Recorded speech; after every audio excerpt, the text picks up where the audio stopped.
ਸਾਨੂੰ ਗੱਡੀ 'ਚ ਬਹਿਣਾ ਪੈ ਗਿਆ ਹਨਾ, ਮਜਬੂਰਨ ਸਾਨੂੰ ਜਾਣਾ ਪੈ ਗਿਆ।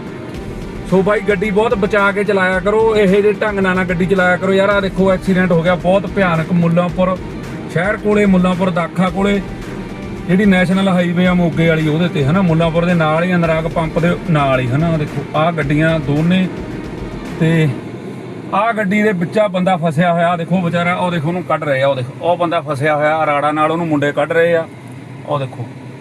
ਤੇ ਮੈਨੂੰ ਨਹੀਂ ਲੱਗਦਾ ਇਹਦੇ ਉੱਤੇ ਆ ਕੇ ਪੜ